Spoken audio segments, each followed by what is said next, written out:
Hello, Posse! Are you guys awake yet? Okay, she promised shot of espresso. I'm gonna try to bring it. Welcome. Oh my gosh, this jacket, I can't. How can I speak when I'm distracted by its fabulosity? So many smart people in the room already, and Alex is right. I literally got here from New York City where I had my own 3-day event. So when I tell people, how many of you want to actually do potentially speak in front of people, do really rad YouTube videos like Alex does? Who? So part of that is throttling your energy and really choosing the who, right? You're around. And I'm going to talk about messaging today, and I'm going to give you a 6-part framework, if you will, to think about how to really get to your unique voice. But it's hard to even use your voice when you lose it, right? I came here, I'm like, I need honey. I should be there this morning. I want to show up for Alex first thing in the morning, right? But you have to know how to throttle your energy if you actually want to use your voice. I know that sounds kind of weird, and they seem like separate things, but they're not separate things. So how are we going to do that? How are we going to speak from our unique voice? As Alex said, the secret is you have to speak like yourself. Have you ever watched Chris Rock in a comedic special? He's pretty funny. He also got slapped at the Oscars. But he says this line that I think is for all of us, and he's like, ladies, you know when you first dating a guy, you are not dating us. You're dating our representative. Okay? And so a lot of times when we talk about personal brand, or we're talking about helping even others build their personal brand, because I know we have a lot of dope copywriters here, and maybe some of you are wondering, like, where do I belong in this next world where they're what I call the AAA threat? You should write it down, but some of you can't say it, so you have to write it down, okay? So we're all facing what I call a AAA threat. AI, automation, and Asians. And I can say that because I'm Filipino, okay? Some of y'all can't say that. Don't say it. You're gonna get canceled, okay? And I don't want that for you. Make it outsourcing. Call it outsourcing, okay? But my point is that with that AAA threat, where do the humans belong? Guess what? The humans are supposed to be feeding the AAA, not the AAA owning the human.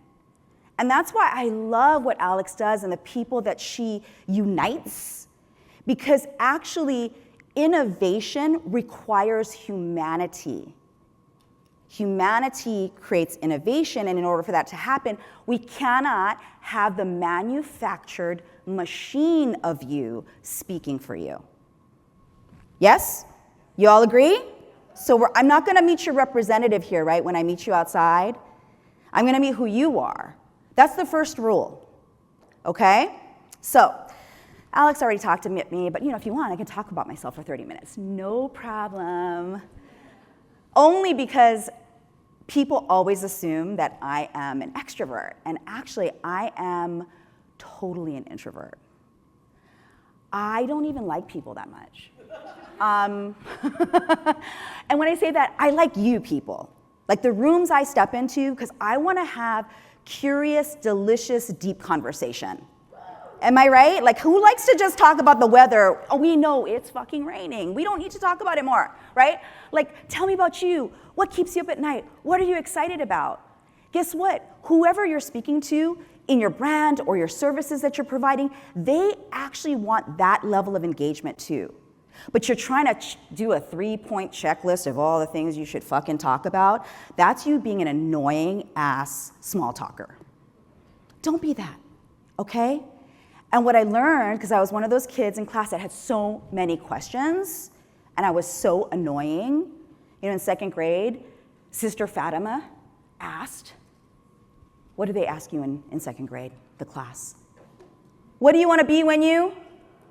Right, so all the boys were like, I want to be a firefighter, a police officer, or a doctor, and all the girls were like, I want to be a teacher, I want to be a nurse, I want to be a mom. I was like, fuck that. I was like, I want to be the general counsel of Coca-Cola International. That was my answer in second grade. And Sister Fatima was like, you go to the back of the room.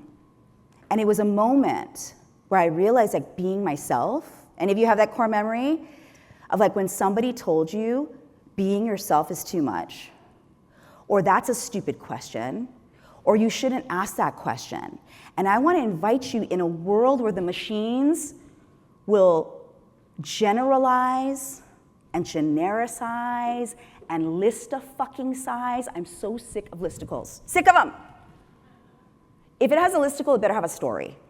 Otherwise, I'm not interested. It's like you asking me about the weather. Not interested, okay? Think about it like that. And remember that time in your life when somebody told you you couldn't be yourself. This is the time, as Alex said, to rise. To actually go, no, being myself is awesome. Being myself is rad. And actually, that's how people are gonna know that I can help them. Because my definition of marketing is simply this: letting people know how I help them. That's what marketing is. And many of you are trying to strategize the fuck out of your marketing instead of first saying, how do I actually help people? Because people don't buy you, they buy what they want, and they want to see that you are the one that can help them do it. It's that simple.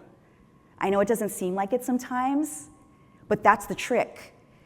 This new era we're moving into is going to require us to remember that we are actually in a renaissance. That is exciting. Like, we are in a renaissance of critical thought, at least we hope so, right? We have an opportunity to zag when other people are zigging. When people are in what I call the binary argument, there's a chance for all of us to actually say, you know what, gray is kind of sexy, and here's why. And taking a little bit more time to help people understand context over content are going to be the heroes of the next generation. All right, now that I said that, let's talk about this. F. Scott Fitzgerald, you all know he's an author? I'm not even sure if it was a man, to be honest with you, because I feel like sometimes when they just put F, it's a girl. But anyway, I love this quote. In fact, I love this quote so much it's in the wall. This is my actual wall in my office. And it says, for what it's worth, it's never too late, or in my case, too early, to be whoever you want to be. There's no time limit. Start whatever you want. You can change or you can stay the same. There are no rules to this thing. We can make the best or the worst of it. I hope you make the best of it. I hope you see the things that startle you. I hope you feel things you never felt before. I hope you meet people who have a different point of view. I hope you live a life you're proud of. And if you're not, I hope you have the courage to start it all over again. That's some old ass words, y'all. Do you know if this dude's dead? Right? But content creators make these words sexy, right? Yeah? What the basics are the most sexy things out there. We are not one-trick ponies. We are unicorns. We are rare and magical as fuck, right? But what's really rare is actually helping people understand that the foundations still matter. And so when I talk about the next 6 things, this is just my slide of bragging about who I've worked with, so you can just ignore. This slide matters more to me because these are the humans in my life that I love the most. Especially my dogs, don't tell my kids, but especially my dogs, don't tell my kids, especially my dogs, okay? In fact, my dog just had surgery yesterday, and I was in New York City, and I said to my husband, please save my dog, or I can't come home, you know? He just had a little cyst in his ear that needed to be popped, but it didn't matter, because to me, I was like, he was like, babe, they didn't even put him to sleep, it's fine. Like, they literally just pricked his ear. I was like, oh my God, is he gonna be okay? I'm sure he's calling for his mother. I was like, put him on FaceTime. I want him to know that his mother loves him. Anyway, I can talk about him all day. Anyway, that's Fendi in the middle, that hot little stud with his groupies, okay? Do you see how nice his ears are? I was like, oh my God, there's gonna be, oh. But you also know, I'm on a stage at my dear friend's event, I'm still being myself. I hope you're learning that, but you're also gonna learn something. In fact, I feel like I dropped a few gems that you already should have written down.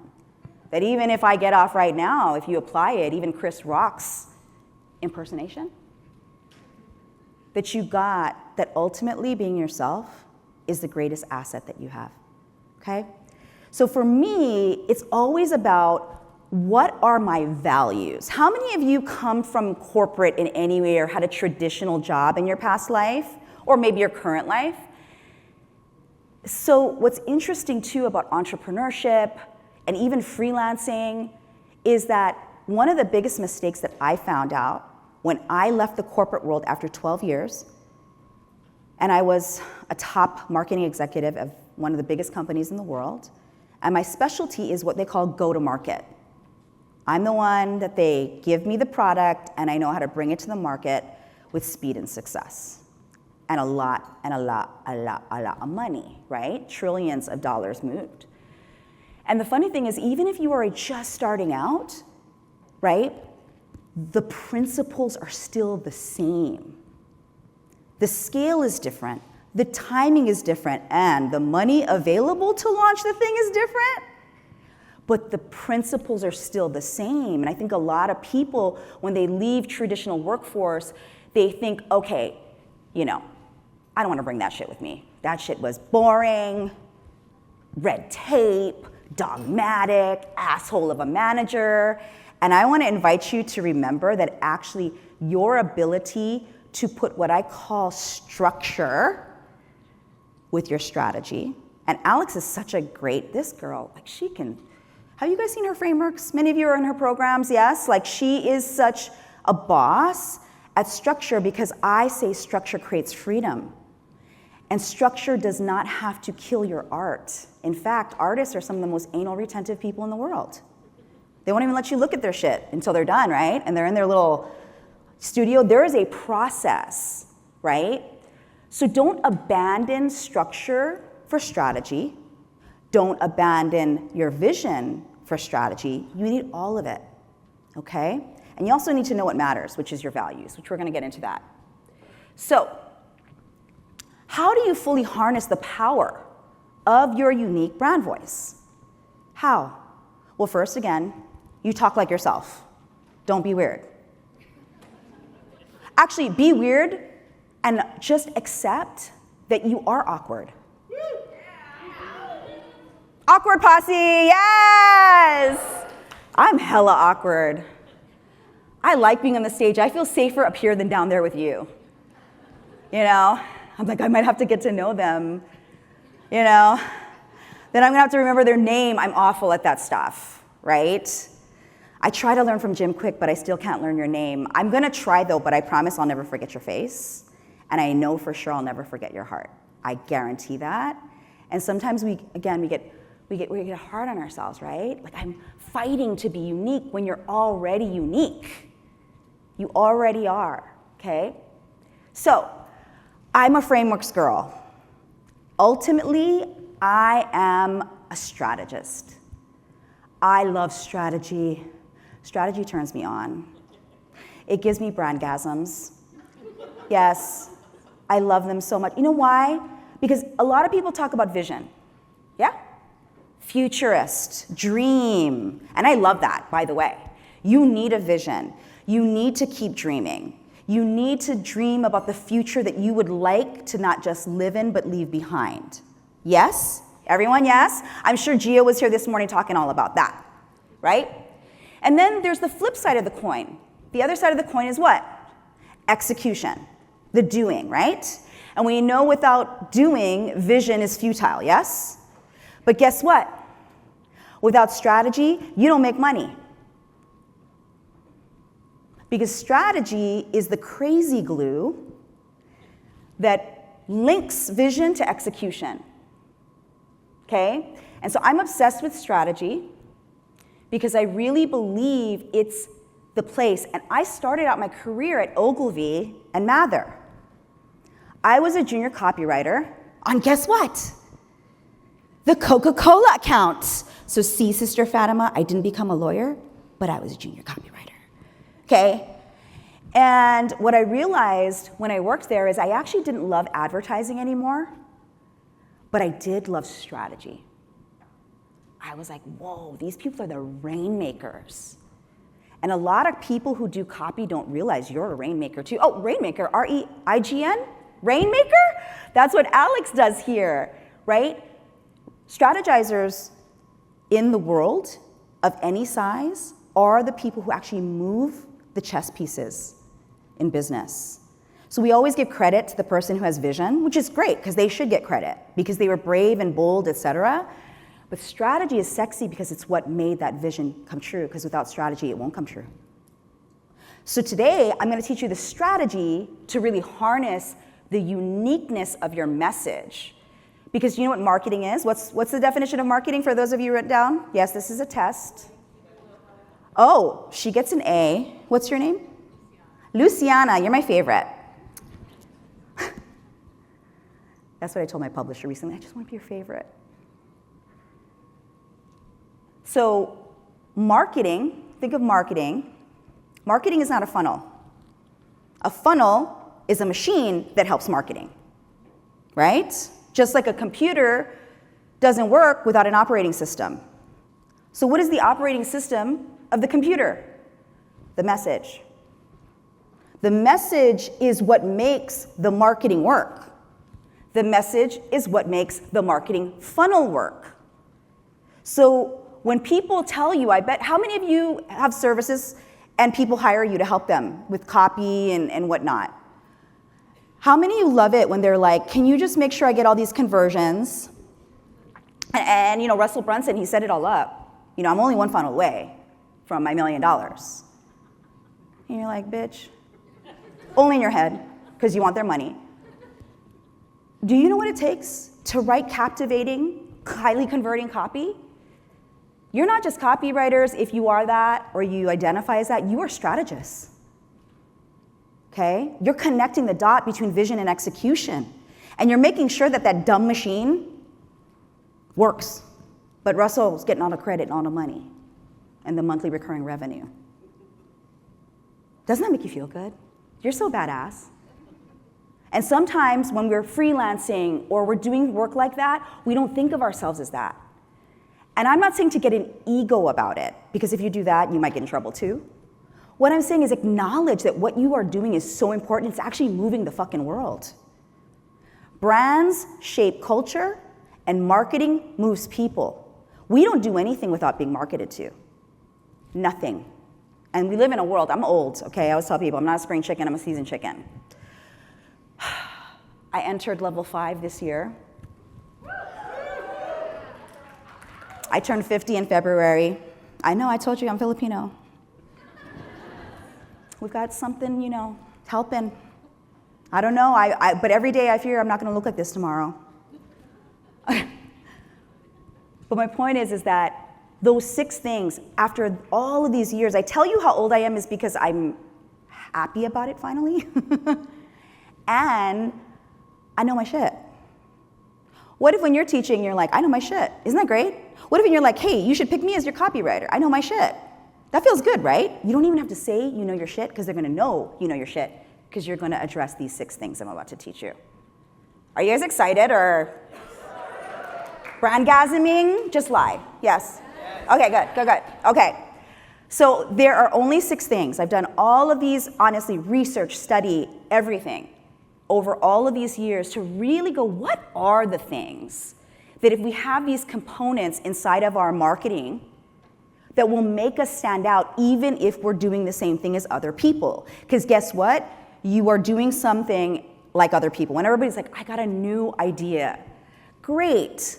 No one's doing it. Uh-oh. I'm like, do you have a lot of money to test that? Because you don't want to be first. You know?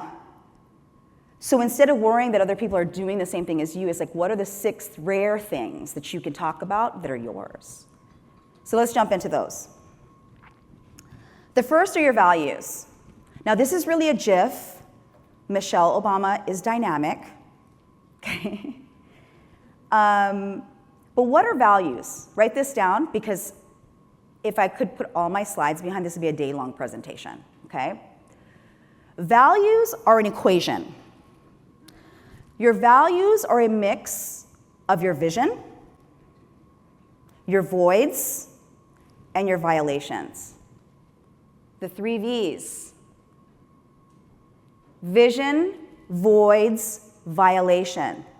But guess what we all like to think about? Which one is the sexiest of those 3 V's? There's a 4th V that's very sexy, but only women have them. That's why we rule the world. What's the first V? Vision, right? We get so excited about our vision, yeah? Because guess what? The best marketers, whether they're ethical or not, market to vision. But really, they're not marketing to vision. You know what the best Darth Vader fucking marketers do, right? They market to the fantasy of the vision, not really the vision. Okay?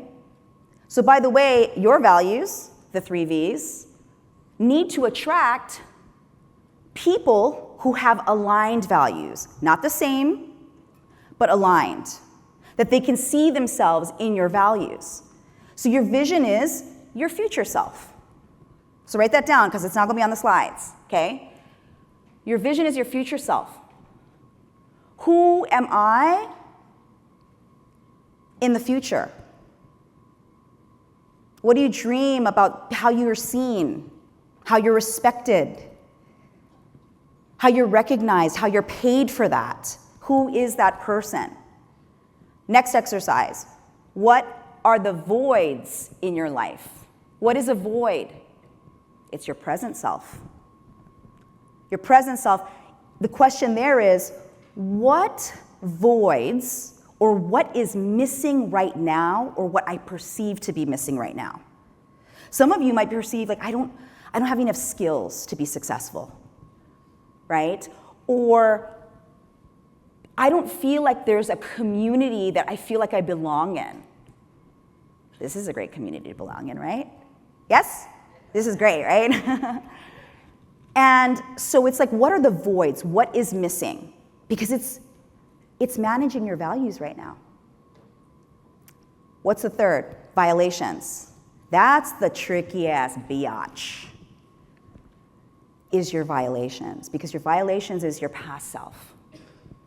It's Sister Fatima telling you you cannot be the general counsel of Coca-Cola International. Right? But here's the good news. Thank you, Sister Fatima. By the way, she's my friend on Facebook now.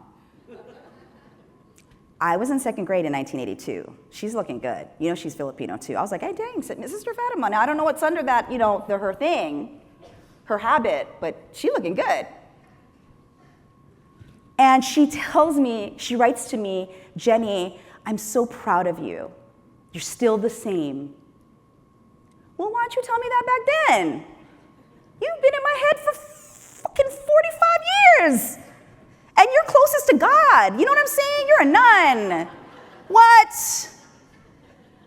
But my point is that it's funny, right? Because those violations, is my point, is we've allowed it usually to hold us back. How many of you allowed violations to hold you back? Of course you have. You're human. Isn't that awesome? I said we're better than the machines because machines can't feel anything. But a lot of us use our violations as reasons not to do something. And my point is actually the 3 of those combined, when you get clear that they actually are driving you and own that, that shit is juicy for people. And it's going to change. Your values may shift because you're going to keep evolving, but this exercise of understanding your values, because your values are not nouns, they're not corporate words that tell people, sure, that's what you're standing for. Values are not nouns, they are verbs. They are who you are being right now. Your future self, your present self, and your past self. And honoring that, the mix of those 3 ingredients is dope.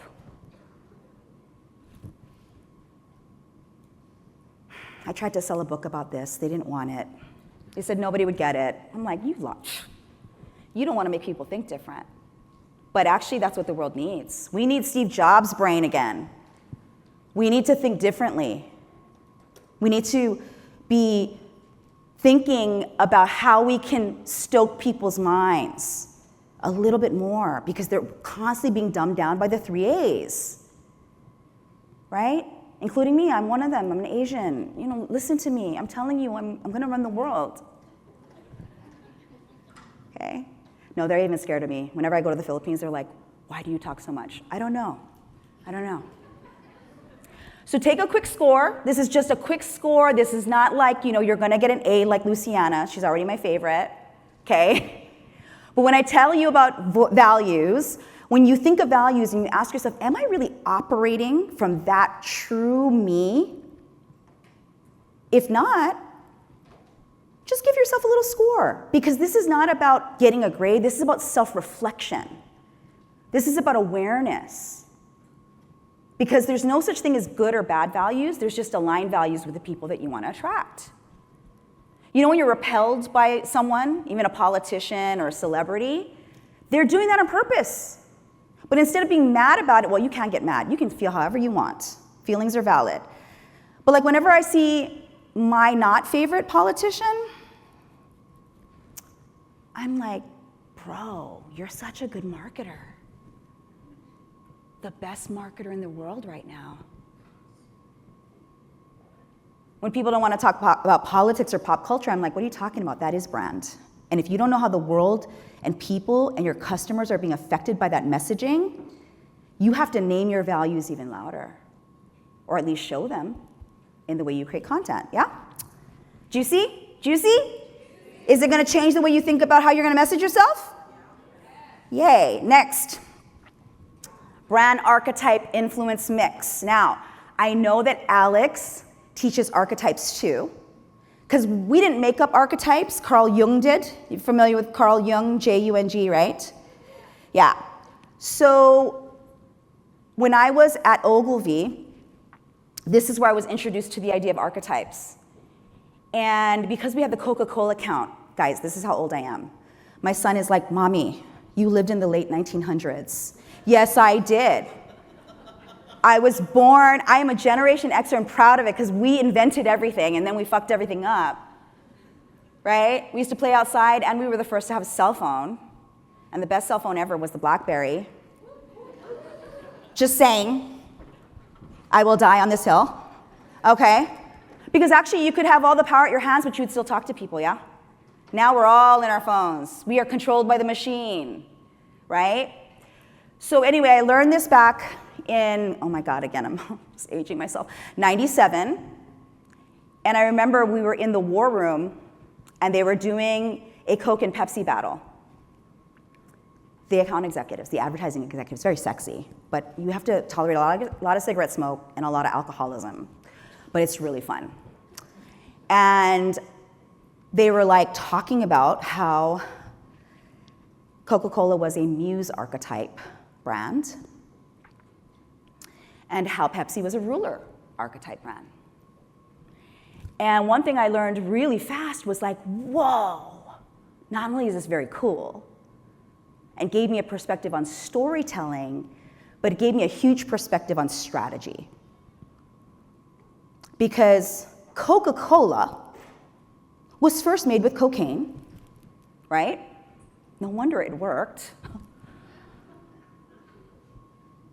But also, did you know, don't tell your kids, that Coca-Cola invented Santa Claus, right? They wanted to jump on the religious fanaticism of Christians. Oh, does it sound like somebody who has political messaging, greatest marketer in the world right now? Okay? And I'm actually not judging it. I want people to understand it. Understand it, because if you don't understand it, then you're being an observer instead of an actual marketer. You have to understand how it works. It's that powerful.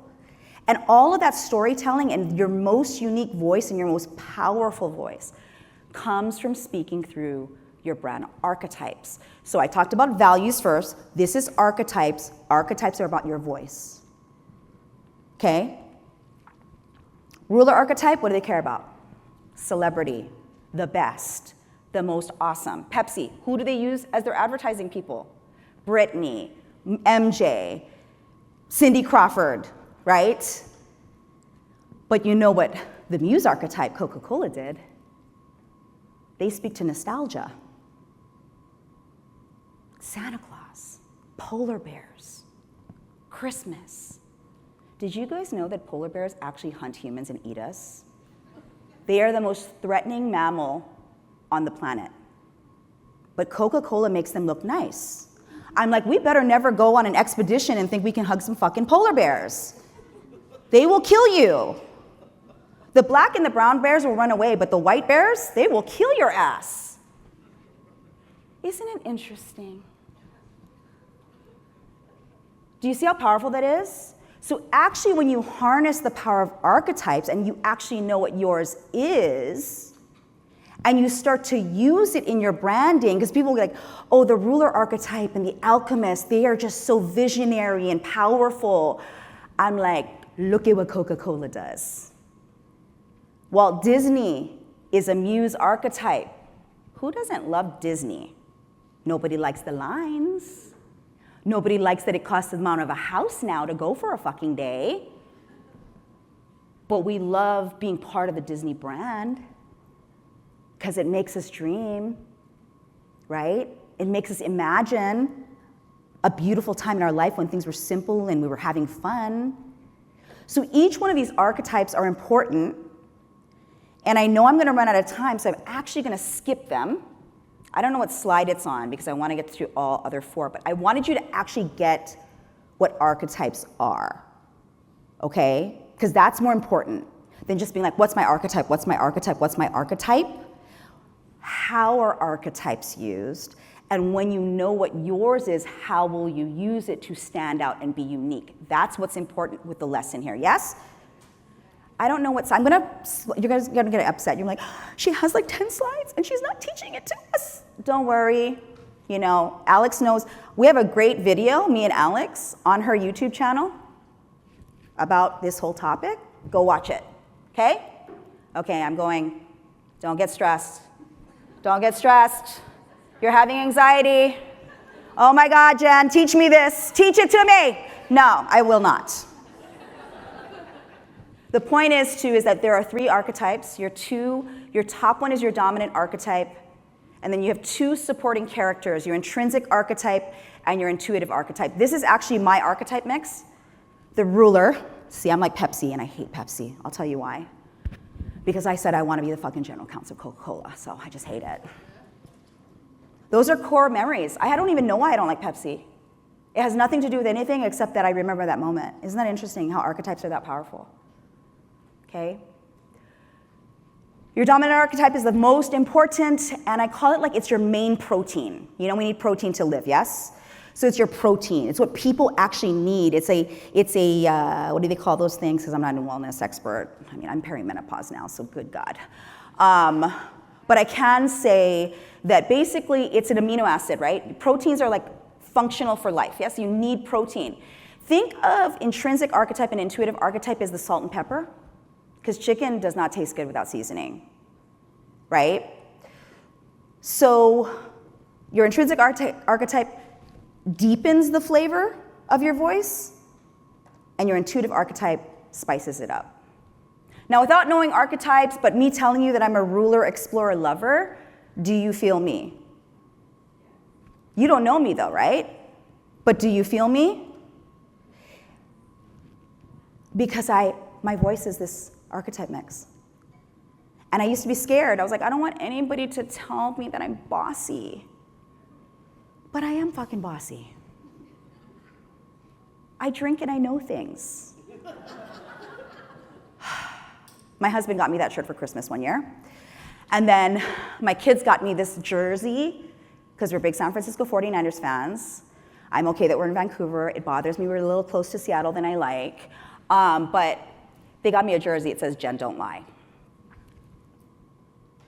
And then my husband also got me a shirt that says, I am always right. I am never wrong.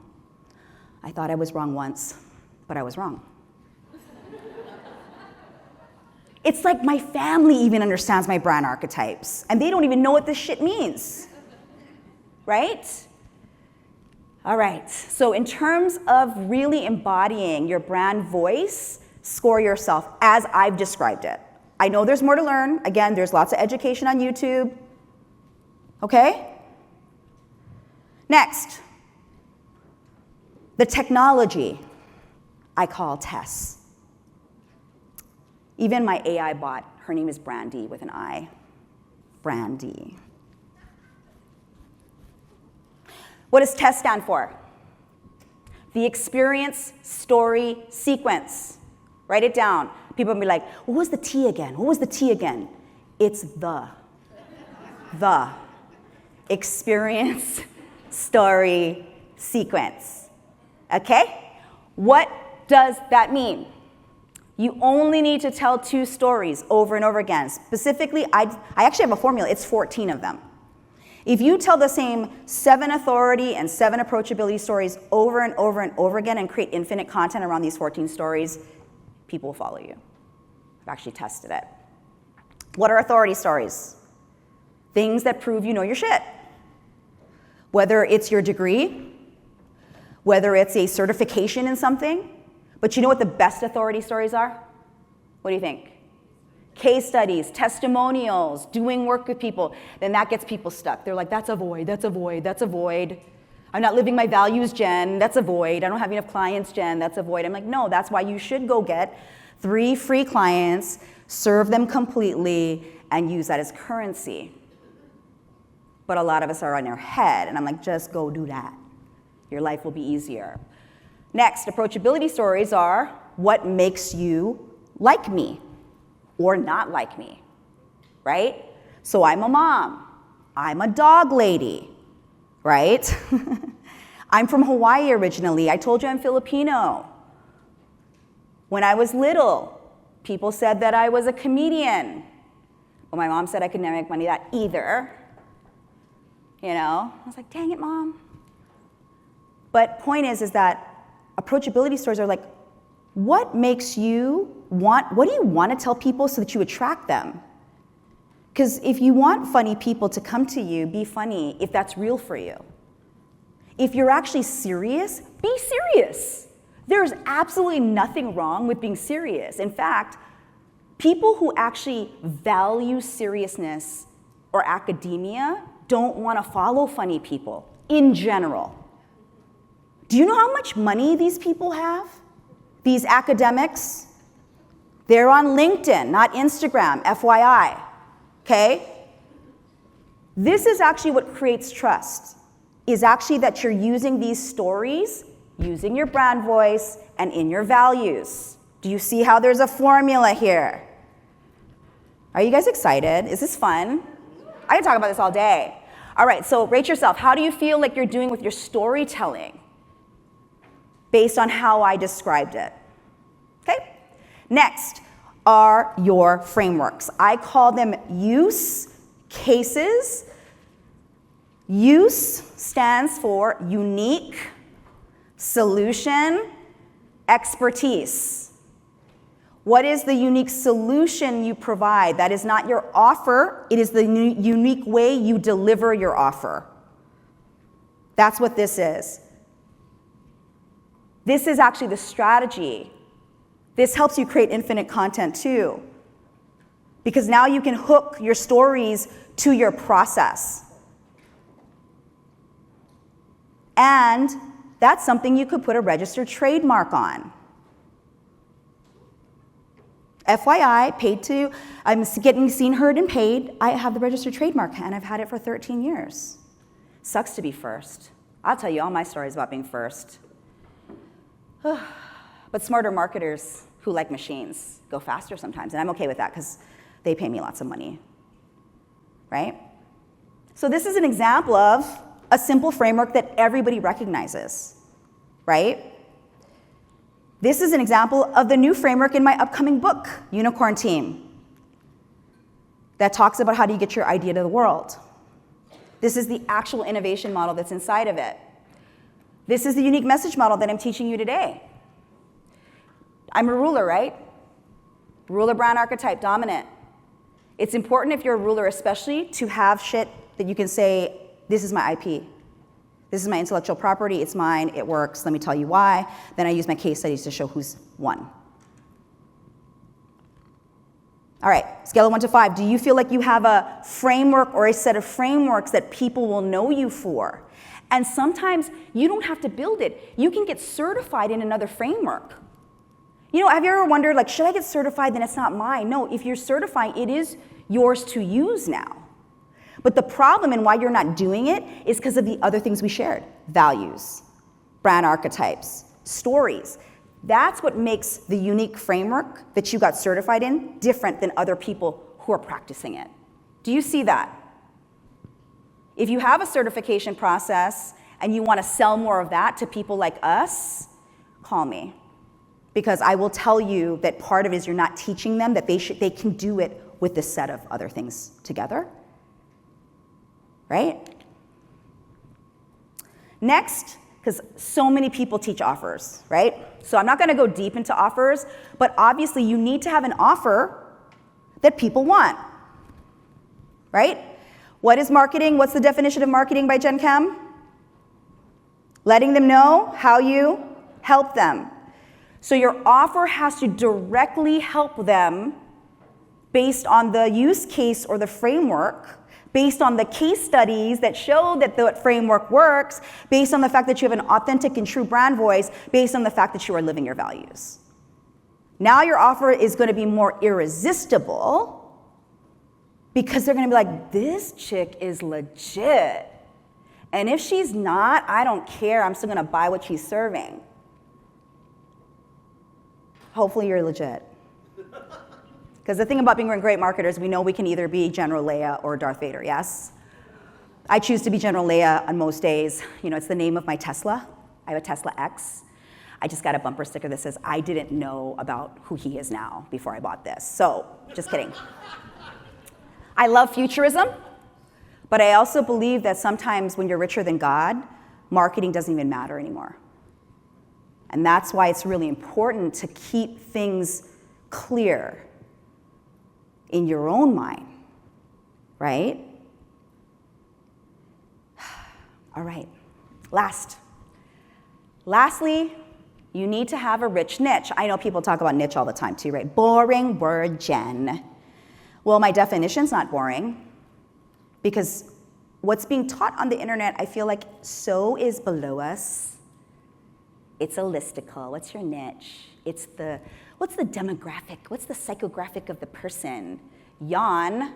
That's not what your niche is. Your niche is the problem you solve. And when you know the problem you solve, that's when you go, where do those unicorns live? But a lot of us pick the demographics, psychographics first, and then we're like, where are they? Where are they? Should I pick IG? Should I pick LinkedIn? Should I pick YouTube? Really, more is the question is like, what is the actual problem you're solving with your offer? And if you can really clearly name that, then you go and ask yourself, actually go to Reddit and go, where do these people hang out? Where do people with these problems hang out? Google will tell you. Then you go hang out there, and you create content there that is unique to your message. How do you score on this one? Are you chasing a demographic, or are you solving a problem and communicating it clearly? Well, I'm out of time, but if you were scoring yourself, take a quick score, take a look, ask yourself of the 6 things, what's the one area that you're like, I really want to get better at that? Because it's not about being bad or good or I'm ahead or I'm not ahead. All of us at any time have room to improve. It's really about where are you right now so that you can take a step forward. So with that said, I'm Jen Kem. Come and see me. Tell me your name, because otherwise I ain't going to remember. Thank you, everyone.